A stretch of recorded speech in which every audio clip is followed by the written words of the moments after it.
Kita dibohongi selama ini. Ternyata sejarah itu rekayasa. Biasanya kalau kita nggak menempatkan konteks dalam memahami sesuatu seperti halnya sejarah, memang sulit. Makanya santai dalam menilai sesuatu itu jangan dari satu perspektif doang. Kita belajar dulu pelan-pelan, sejarah itu nggak bisa. Kita telan mentah-mentah. Dikasih taunya begitu, terus kita yakin 100% yang terjadi pasti seperti itu.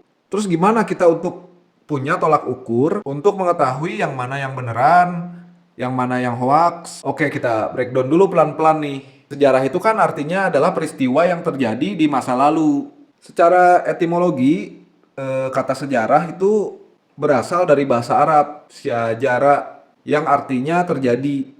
Yang awal katanya itu dari syajarah yang artinya pohon kayu. Istilahnya itu kayak kalau misalkan kita buah, kita jadi tahu batangnya, akarnya, karena kita juga akan menghasilkan bibit untuk jadi tunas yang akan jadi akar baru nanti. Sumber sejarah itu ada tiga, primer, sekunder, tersier.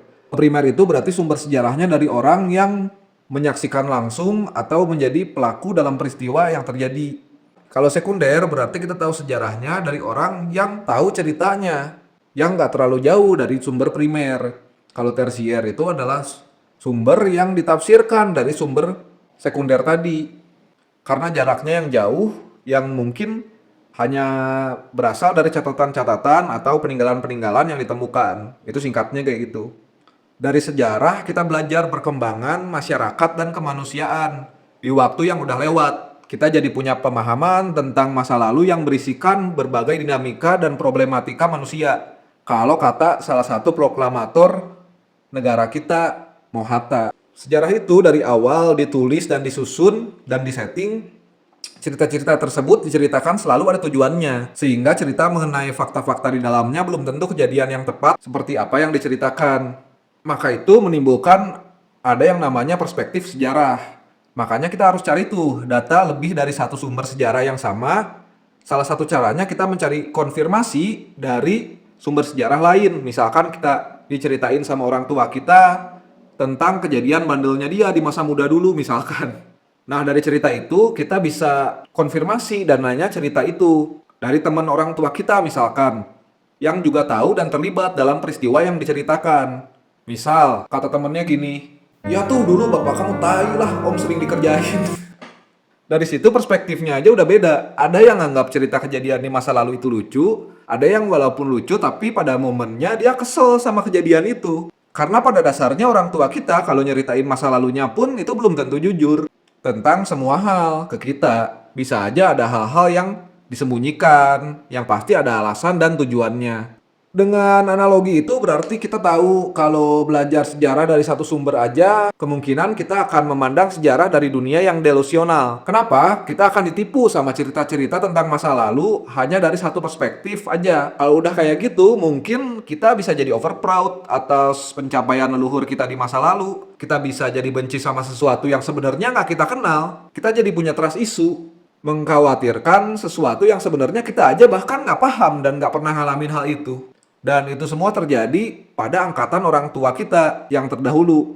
Makanya biasanya angkatan orang tua itu bebal, keras akan sesuatu yang kalau dipikir-pikir mah nggak make sense gitu. Sayangnya banyak anak muda di zaman sekarang yang terpengaruh dan udah jadi bibit-bibit manusia tanpa objektivitas dan berpikir di luar kabupaten. Bukan di luar nalar ya maksudnya. Dari awal video jokesnya receh. Karena mungkin di angkatan orang tua kita juga sumber informasi yang bisa diakses masih sedikit. Jadi pasrah aja apa yang ada di buku sejarah, apa yang dikasih tahu oleh guru-gurunya ya. Itu yang kita percaya. Untuk mengkonfirmasinya cukup sulit pada zamannya. Tapi di masa sekarang kita masing-masing aja punya handphone gitu, bisa akses internet dan bisa kita cari cerita-cerita sejarahnya. Yang menjadi tantangan itu kita membedakan mana yang benar, mana yang asli, mana yang mengandung kepentingan tertentu, dan dari mana perspektif sejarahnya itu diceritakan. Karena ada juga sejarah yang dipakai secara legitimasi atas hak. Kita sebagai bangsa Indonesia aja melakukan itu. Sejarah kita itu disetting oleh pendiri-pendiri bangsa. Di zaman waktu dulu Indonesia belum ada, masih kerajaan-kerajaan yang terpisah, dikolonialisasi oleh Belanda. Itu kan ceritanya. Terus jadi Hindia Belanda, terus direbut sama Jepang 3,5 tahun. Lalu tahun 45 Jepang itu kan kalah sama sekutu karena dibom atom kota Hiroshima sama Nagasaki. Ya kita tahu lah. Dan sesuai aturan internasional pada saat itu seharusnya yang menang perang yang dapat hak kepemilikan suatu wilayah. Yang menang kan sekutu dan Belanda salah satunya. Dan pada saat itu tuh ada perjanjian di antara pihak sekutu bahwa wilayah Hindia Belanda akan dibalikin lagi ke Belanda. Nah, sebelum itu terjadi, aji mumpung nih kita klaim dulu aja kemerdekaannya. Nah, pas pada tahun 1945, tanggal 17 Agustus itu, kaget Belanda. Ini tiba-tiba kok ada yang ngeklaim merdeka gitu. Tiba-tiba Indonesia kok deklarasi. Dari mana legitimasinya? Perang? Enggak. Ya kan dikuasai Jepang. Jepang kan udah kita kalahkan. Di perspektif Belanda pada saat itu, bangsa kita yang mendeklarasikan kemerdekaan itu kayak memberontak gitu istilahnya. Dan terjadilah agresi. Ya kita tahu ada 2 kali agresi. Konflik-konflik itu akhirnya sampai pada perundingan. Yang akhirnya klaim kemerdekaan itu kan harus dibuktikan. Ditulislah konsepnya, tokoh-tokohnya, cerita-cerita sejarahnya. Kita pakai untuk mendukung klaim supaya menang. Yang merugikan itu kita ubah-ubah atau kita nggak pakai. Atau mungkin ada yang sengaja disembunyikan. Kayak contoh misalkan perang Padri yang juga orang-orang biasanya kenalnya itu perang Minangkabau. Itu perang yang terjadi di tahun 1803 sampai 1837. Di perang itu, konflik yang terjadi antara kaum Padri dan kaum adat. Padri itu adalah umat muslim yang ingin menetapkan syariat Islam di Minangkabau, di Sumatera Barat. Sedangkan kaum adat, para bangsawan dan ketua-ketua adat di sana. Ada 3 orang yang waktu itu pulang dari keberangkatan haji, terus punya ide untuk mendirikan wilayah yang menegakkan syariat Islam. Masyarakat adat di sana yang sudah hidup lama, itu dianggap tidak sesuai dengan syariat Islam pada saat itu. Akhirnya orang-orang Padri ini meminta orang-orang adat ini untuk meninggalkan tradisi-tradisi leluhur yang gak sesuai sama syariat. Yang akhirnya orang adat kan merasa berpikir, loh kan kalian yang tradisi asing di sini. Kalian yang pendatang. Gak nemu tuh kesepakatan. Terjadilah konflik. Yang akhirnya pada saat itu terjadilah penyerangan kepada kaum adat oleh kaum Padri ini yang akhirnya memprakarsai perang. Di mana awalnya secara singkat cerita yang kalah itu adalah kaum adat. Lalu mereka meminta tolong kepada Belanda yang kemudian ikut campur pada tahun 1821 dan menolong kaum adat untuk mengalahkan si faksi Padri ini. Sampai akhirnya singkat cerita terus Belanda bantu, terjadi penyerangan di Benteng Bonjol. Akhirnya Belanda waktu itu sempat dibantu juga oleh suku Bugis, terus dibantu juga sama suku Madura, sampai akhirnya kalah kaum Padri. Di cerita itu posisinya Belanda itu bantu orang adat Minang yang diserang. Dan Imam Bonjol selaku pemimpin dari kaum Padri itu ditangkap, lalu diasingkan. Dan waktu itu akhirnya Tuanku Imam Bonjol itu menuliskan sebuah buku yang berisikan tentang kekecewaannya pada masyarakat Padri yang tidak mau bersatu. Tapi karena untuk kebutuhan ada tokoh dari daerah tersebut yang jadi simbol persatuan, dan musuhnya kebetulan Belanda juga, Imam Bonjol yang diangkat jadi pahlawan nasional. Dan dibuat seolah-olah ceritanya orang Padri itu melawan penjajahan Belanda. Dan itu cerita singkatnya aja. Kalau misalkan ada yang protes, nggak gitu ceritanya. Itu begini-begini ya silakan protes di Wikipedia. Karena kalau kita cari di Wikipedia, begitu sejarahnya. Bisa teman-teman cek sendiri. Dan banyak contoh cerita-cerita lain yang faktanya tuh diubah. Dan banyak tokoh-tokoh yang sebenarnya kontroversi, terus kita kenalnya sebagai pahlawan nasional.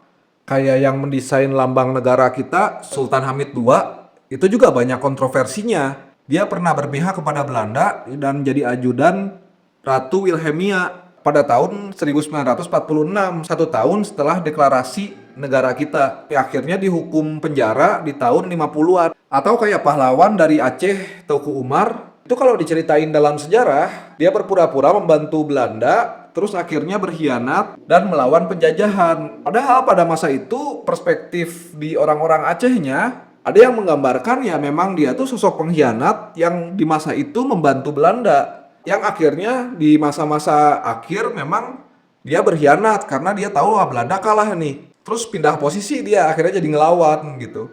Dan itu pun jadi kontroversi kenapa dijadiin pahlawan nasional. Tapi untuk kebutuhan persatuan di setiap wilayah itu harus mempunyai tokoh-tokoh yang mempunyai visi misi yang sama, berjuang mendapatkan kemerdekaan. Maka narasi-narasi yang disusun oleh Bung Karno itu ya memang kita butuhkan. Konteksnya ada kebutuhan pada saat itu. Dan walaupun dari kecil kita tuh taunya kan kemerdekaan kita itu diraih pada 17 Agustus 1945. Padahal kalau misalkan teman-teman cari, Indonesia itu diakui kemerdekaan sama negara-negara lain dan akhirnya mendapatkan pengakuan atas legitimasinya itu PBB sendiri itu Perserikatan Bangsa-Bangsa mengakui Indonesia merdeka itu baru di Desember tahun 1949. Sedangkan sejarah bahwa kita merdeka pada tanggal 17 Agustus tahun 1945 ya kita bikin sendiri. Rencananya Bung Karno sama Bung Hatta itu menunggu kemerdekaan itu dikasih. Tapi anak-anak muda pada saat itu, gerakan-gerakan pemuda itu memaksa Bung Karno dan Bung Hatta untuk mendeklarasikannya pada momen-momen kekosongan pemerintahan di saat Jepang kalah itu. Sampai akhirnya kita tahu Bung Karno sama Bung Hatta itu diculik dan dibawa ke Renghas Dengklok. Akhirnya berujung pada pembacaan proklamasi dan pengibaran sangkakala bendera merah putih. Atau contoh lagi deh, misalkan bendera merah putih yang kita pakai sekarang ini, kalau dari asal-usul mah pertama kali dipakai pada zaman Kerajaan Kediri di tahun 1292 di abad ke-12. Yang pakai pertama kali bendera merah putih itu adalah pasukan dari Raja Jayakatwang yang memberontak ke Prabu Kertanegara dari Kerajaan Singosari. Karena Raja Jayakatwang ini merasa dendam Kerajaan Kediri yang leluhurnya itu di zaman Kertajaya itu dihancurkan oleh Ken Arok. Lagi-lagi di zaman kerajaan aja alasan untuk menyerang suatu kerajaan itu bisa jadi peristiwa yang di masa lalu sejarahnya. Nah, itu cerita yang di abad ke-12. Tapi kita nggak pakai sejarah itu untuk legitimasi bendera kita. Karena mungkin kesannya bendera merah putih itu jadi pergerakan pemberontakan pada zaman itu. Kita pakai pendekatan sejarah pada abad setelahnya, di abad ke-13. Di masa kerajaan Majapahit sampai abad ke-16.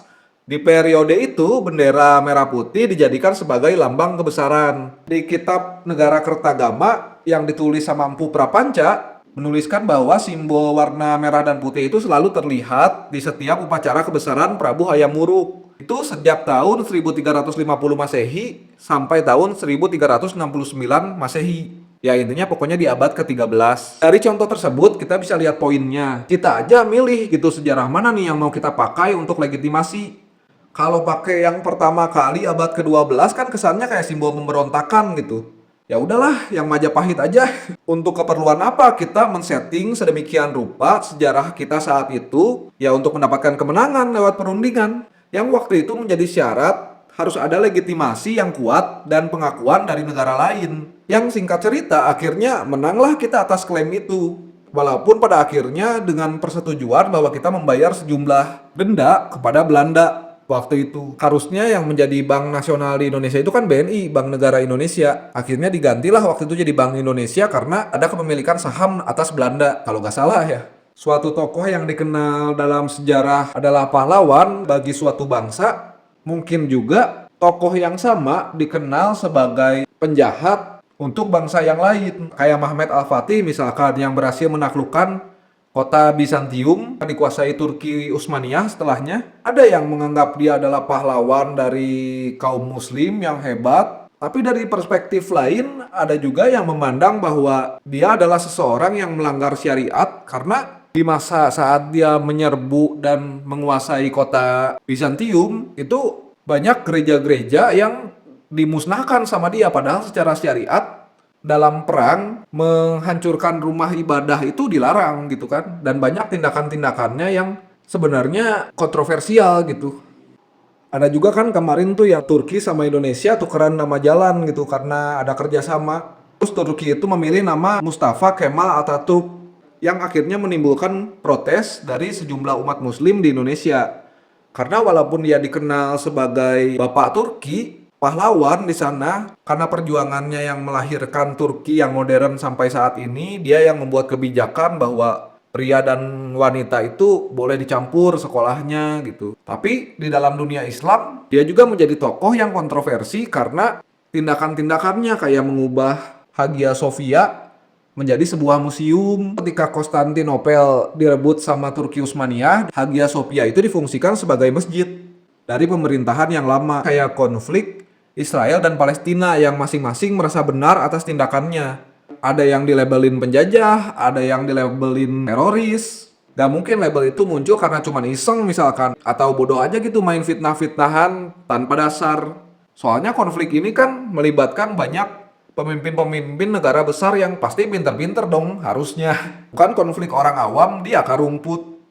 Dan seperti yang teman-teman tahu dari konflik tersebut, itu bahkan banyak yang bikin konten dari itu, sejarah-sejarahnya tentang Israel Palestina, di mana cerita sejarah soal dulunya itu tanah siapa itu menimbulkan dua perspektif yang berbeda. Nah, dari kasus itu, kalau misalkan kita perdalam, harusnya kita bisa bedain mana sejarah yang terkait yang menjadi sumber konflik sebenarnya, mana sejarah yang dipakai untuk kepentingan politik. Kok jadi ngebahas sampai ke Israel-Israel ya?